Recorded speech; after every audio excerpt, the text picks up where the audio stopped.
Comment lutter contre l'immigration clandestine chez les jeunes Africains?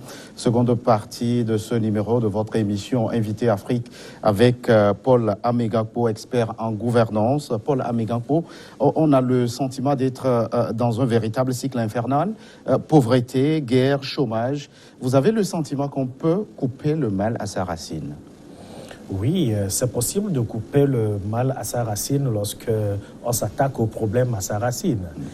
Lorsque nous prenons les facteurs un à un, le facteur social qui demande une plus grande intégration des familles, les jeunes doivent être intégrés dans le tissu familial, dans le tissu communautaire, dans le tissu social du pays. Il faut une socialisation qui passe par l'éducation, mais aussi, pas seulement l'éducation scolaire, mais aussi par l'éducation familiale et communautaire. Il faut un certain nombre de valeurs à faire acquérir à ces jeunes dès leur bas âge, pour leur montrer qu'ils ont beaucoup de capacités de pouvoir produire ici.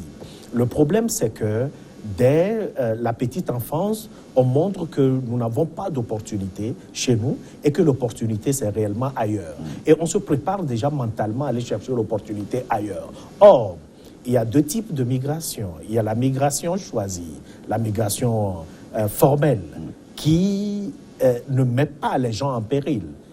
Et il y a la migration clandestine, c'est de celle-là que nous avons parlé tout à l'heure.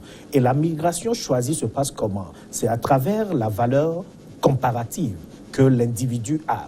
Soit tu es étudiant, alors tu peux obtenir une bourse ou ton visa pour aller étudier, soit tu es un artisan, soit tu es...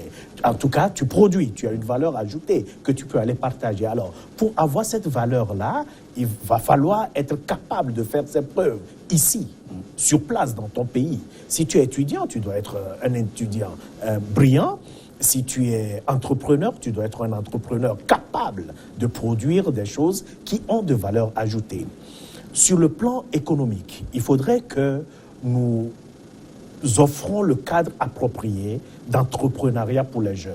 Le temps où c'est l'État qui employait les qualifiés ou la plupart des demandeurs d'emploi, ce temps est complètement révolu. C'est une vérité également qu'il faut dire aux gens.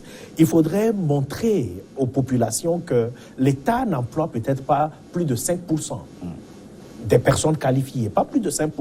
Le reste doit évoluer dans le secteur privé, dans son propre entrepreneuriat. Et donc, c'est important d'inculquer également la culture d'entrepreneuriat chez les jeunes et de les accompagner. L'État, certes, peut offrir les cadres pour cela à travers la formation professionnelle, à travers des cadres de perfectionnement continu et également offrir des infrastructures de base, que ce soit les routes, que ce soit l'électricité, l'eau, toutes les infrastructures qui permettent réellement de créer son entreprise, de la faire prospérer et de créer de la richesse et de la valeur ajoutée. Alors, la question migratoire, on l'a vu, divise notamment l'Europe.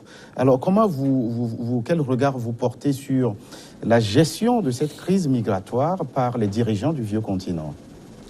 Les dirigeants du vieux continent font face eux-mêmes à des problèmes idéologiques profonds. Nous avons des nationalistes et nous avons des libéraux, nous avons beaucoup de courants de pensée politique qui ont des perceptions différentes de cette question de migration. Il y a ceux qui pensent que la solution serait de fermer complètement les portes.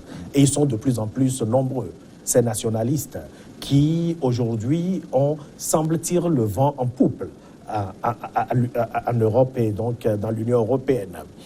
Il y a d'autres qui sont plus libéraux et qui pensent que les humains constituent le principal capital. Et donc, accueillir les migrants, on peut les transformer en facteurs de production et donc nourrir l'économie. Mais ces derniers courants sont en minorité par rapport à ce que nous signalons aujourd'hui. C'est ce qui fait qu'il est difficile aujourd'hui d'avoir une politique européenne cohérente vis-à-vis de la migration. Au niveau du continent américain, surtout les États-Unis et le Canada, c'est plutôt la migration choisie.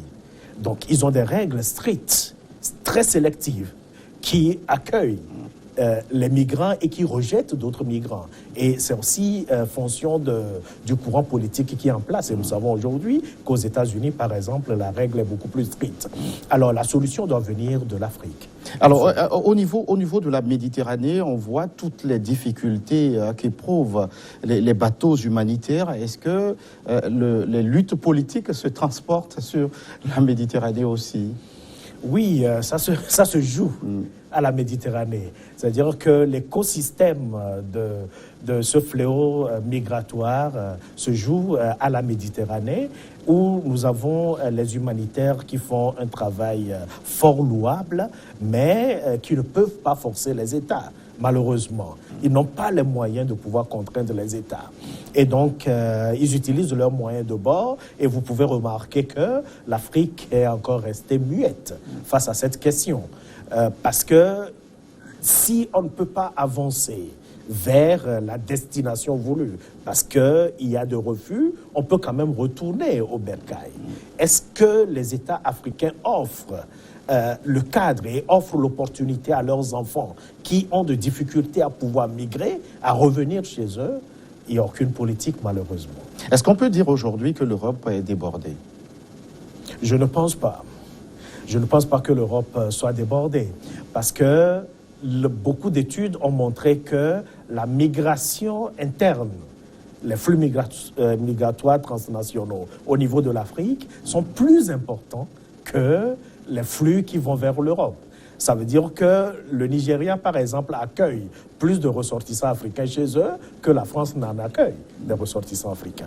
Et donc, ce n'est pas que l'Europe est dépassée, mais l'Europe a un style de vie qui ne lui permet pas de pouvoir accueillir tout le monde, parce que pour eux, pas seulement les citoyens, mais tout individu est important. Et ils ont un système de couverture sociale assez important qui pèse sur leur budget. Et donc, il ne peut pas rester indifférent, parce qu'une fois que tu sois sur le territoire, tu as droit à un minimum de protection. Ce n'est pas comme chez nous. Et donc, je pense que c'est la seule différence. Sinon, ce n'est pas que le flux migratoire vers l'Europe est plus important que dans d'autres pays. Paul Amegakpo, l'Afrique est aujourd'hui regardée comme un continent d'avenir, en tout cas c'est ce qui est dit, en raison de la forte population de sa jeunesse. Est-ce que les défis liés à cette jeunesse sont pris en compte? Les défis sont faiblement pris en compte et différemment pris en compte. Nous ne pourrons pas dire globalement, on ne peut pas avoir un regard unifié sur toute l'Afrique comme une seule entité. L'Afrique a des diversités, les pays sont différents et nous voyons beaucoup de pays où les besoins des jeunes sont largement pris en compte. Lorsque vous prenez les pays de l'Afrique du Nord, on remarque qu'il y a une prise en compte assez poussée des conditions sociales. Vous avez l'électrification qui est à peu près à 100%, vous avez l'accès à l'eau potable à peu près à 100%, vous avez les voies de communication qui sont praticables. Et donc, ce sont des facteurs qui encouragent les jeunes à pouvoir créer, à pouvoir être dynamiques. Parce que les jeunes ont besoin de circuler librement, ont besoin d'avoir les facteurs de production comme l'électricité, comme la télécommunication, comme les voies de communication, les routes pour pouvoir éclore leurs talents. Ils ont besoin de l'appui financier, d'un encadrement financier. Ils ont besoin d'un renforcement de capacités professionnelles, formation continue et adaptée au marché de l'emploi. Et donc, nous avons un certain nombre de pays quand même qui sont très sensibles. Malheureusement, ils sont encore à nombre minoritaire par rapport au grand nombre de pays.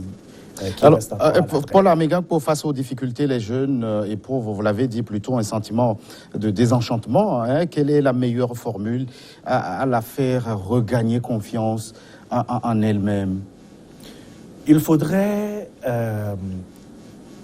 revoir complètement, sinon changer le paradigme des politiques publiques au niveau de nos pays. Il faudrait une politique publique qui démystifie la monétarisation en fait de l'économie. Il faudrait que l'argent soit beaucoup plus accessible aux populations, aux jeunes surtout. Il faudrait que le système bancaire ne soit pas fermé aux entrepreneurs jeunes qui n'ont pas d'expérience, qui n'ont pas un capital, qui n'ont pas d'atouts. Je le disais tantôt que l'État n'emploie que plus de 5% environ et que le reste, les 95% des populations actives doivent être absorbées par le secteur privé. Et donc, il faut donner la chance au secteur privé de pouvoir être florissant.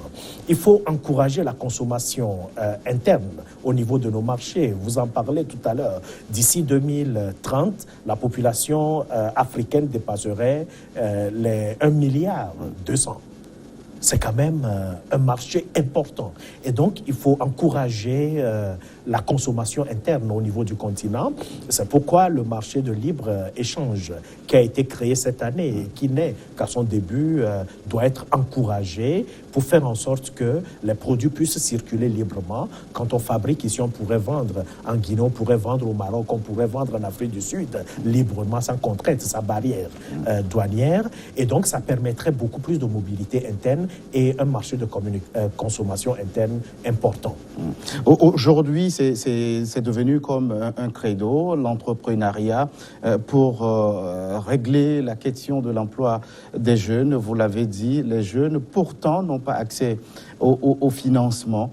Comment on peut relever ce défi de l'accès des jeunes au financement? Il faut juste leur envoyer de l'ascenseur. C'est-à-dire que l'ascenseur est à un niveau, si c'est à 5 étages, l'ascenseur est resté au 5e étage. Et on essaye à la base, à travers la finance inclusive qui est à la mode depuis quelques années maintenant dans nos pays, d'enchanter un peu la basse classe. Mais au milieu, il y a tout un groupe de jeunes, tout un groupe de populations très actives qui n'ont pas accès à l'ascenseur financier.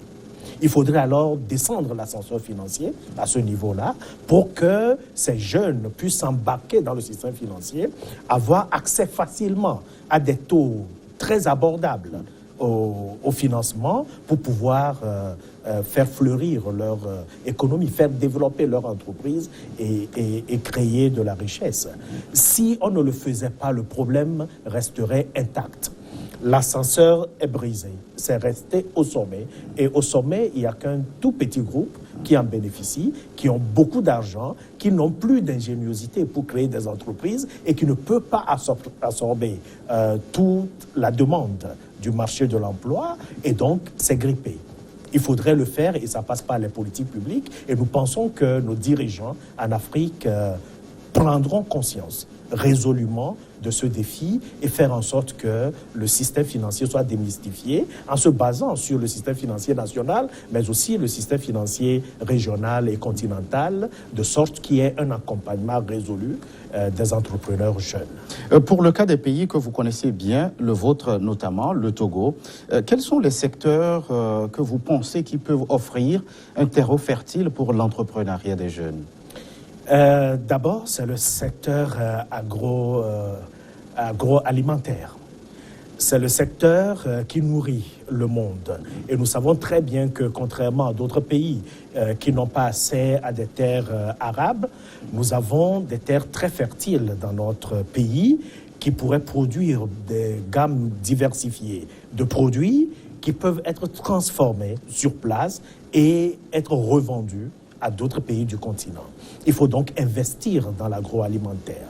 Il faudrait également investir dans les prestations de services. Je pense que l'ingéniosité est en train de quitter notre pays, malheureusement.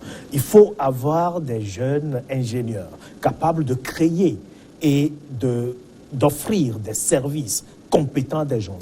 On était souvent très heureux lorsqu'on apprend que les meilleurs maçons, les meilleurs entrepreneurs en bâtiment au niveau du continent sont des Togolais. Lorsqu'on apprend souvent que les meilleurs cuisiniers sont des Togolais.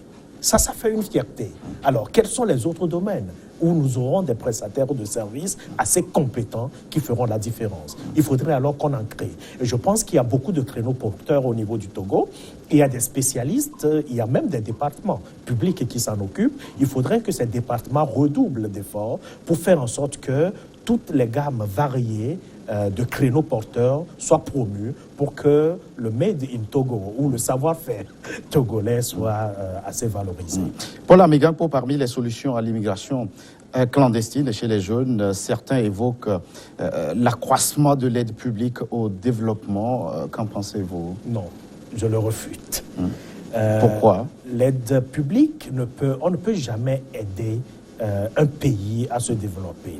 Vous savez, la communauté internationale fonctionne par intérêt. Si l'aide vient au Togo, certainement elle est orientée dans des secteurs qui permettent aux pays donateurs de pouvoir survivre ou de pouvoir combler des vides. Par exemple, lorsqu'un pays donateur veut appuyer le secteur de l'agriculture, c'est certainement parce qu'il a besoin du chocolat. Et il sait qu'en investissant dans le cacao, il aura son chocolat. Il ne va pas investir dans le riz. Et il sait que par contre, il y a du riz qui est produit de chez lui et qu'il doit envoyer vers chez vous. Il ne va jamais vouloir que vous orientez cet investissement-là au niveau du secteur du riz. Or, vous devez payer l'aide lorsque c'est un prêt, vous devez le payer avec des intérêts. Et l'aide marche généralement avec des prêts. Alors, la contrepartie est souvent très lourde et peu de personnes en parlent. Je n'ai pas confiance à l'aide. Et individuellement, il n'y a aucun individu qui peut dire il grandit, il évolue sur la base de l'aide. À un moment donné, on est peut-être aidé par ses parents, mais lorsqu'on veut devenir actif, on s'en débarrasse complètement et on prend ses destins en main. Je pense que nos États doivent prendre leur destin en main, se débarrasser complètement de l'aide publique. En tout cas, on peut apporter de l'aide sur le plan humanitaire. Le monde, comme le Togo peut offrir à d'autres personnes. Aujourd'hui, il y a des missions de maintien de la paix, des trucs comme ça. Ce sont des aides publiques. Vous n'êtes pas partant pour cette option, peut-être parce que vous pointez aussi du doigt la mauvaise gouvernance sur le continent. Oui, la mauvaise gouvernance, c'est un problème en fait généralisé où nous avons l'impression que les principaux indicateurs de gouvernance économique, de gouvernance démocratique, politique et d'entreprise sont en berne dans beaucoup de pays. Et il y a des efforts qui se font, mais ça demande beaucoup plus une volonté politique de la part des gouvernants, mais aussi une veille proactive de la société civile. Il faut une prise de conscience de la société sur ce qui est bien et ce qui n'est pas bien, sur des règles qui promeuvent le bien-être collectif et des mesures à prendre réellement pour l'effectivité de ces règles-là. Et donc, la gouvernance aujourd'hui doit être de manière verticale une démarche qui doit être appropriée par toutes les communautés. Moi, j'étais allé dans mon quartier, il y a un nouveau marché, j'étais très content qu'il y ait le nouveau marché. J'ai remarqué au niveau de la place du marché qu'il y a beaucoup de dépotoirs, 3 pots de dépotoirs qui ne sont pas ramassés. Je dis, mais ça, ce n'est pas le maire ni le préfet qui viendra le ramasser. Les gens qui gèrent le marché où ils exploitent leur activité économique peuvent quand même prendre soin d'aménager leur espace. La gouvernance, à sa plus simple expression, c'est ça. Qu'est-ce qu'il faut faire pour une efficacité du développement, pour une efficacité du bien-être? Et ça commence d'abord par l'action que, individuellement, chaque citoyen doit mener et qui doit impacter maintenant sur les dirigeants. Qu'est-ce que moi j'ai fait? J'ai engagé les jeunes qui ramassent les ordures dans les quartiers. Je dis, allez-y au marché ramasser. Et j'ai profité de dire aux dames qui sont dans les marchés, aux hommes, pas seulement les femmes qui sont là-bas, que ça relève aussi de leur responsabilité. Ça relève de votre responsabilité. Et ça, c'est la gouvernance. Vous devez savoir être...